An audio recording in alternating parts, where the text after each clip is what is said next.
नमस्कार दोस्तों, मैं संजय कुमार वर्मा आपका अपने YouTube channel healthy with Verma में हार्दिक स्वागत करता हूं। दोस्तों, आज हम बात करेंगे बच्चों में खांसी की।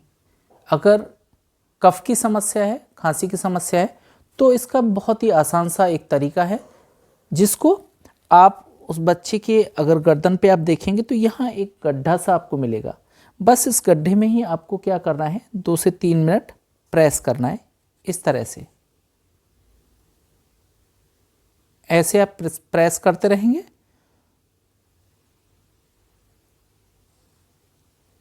इसके साथ ही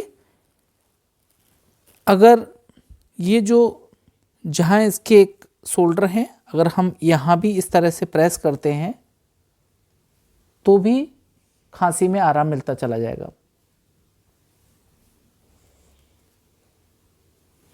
तो देखा दोस्तों, अगर किसी भी बच्चे को खांसी है और वो बहुत ज़्यादा परेशान है और इरिटेटेबल कफ उसको है, तो आपको यहाँ पर उसके 2 से 3 मिनट उसको प्रेस करना है और देन उसके शोल्डर के इधर चेस्ट के ऊपर इस तरह से प्रेस करना है और उसकी खांसी में बिल्कुल आराम मिलता चला जाएगा। इस तरह की जानकारी आपको चाहिए तो आप मेरा YouTube channel healthy with Verma like करें, शेयर करें, सब्सक्राइब करें। बहुत बहुत धन्यवाद।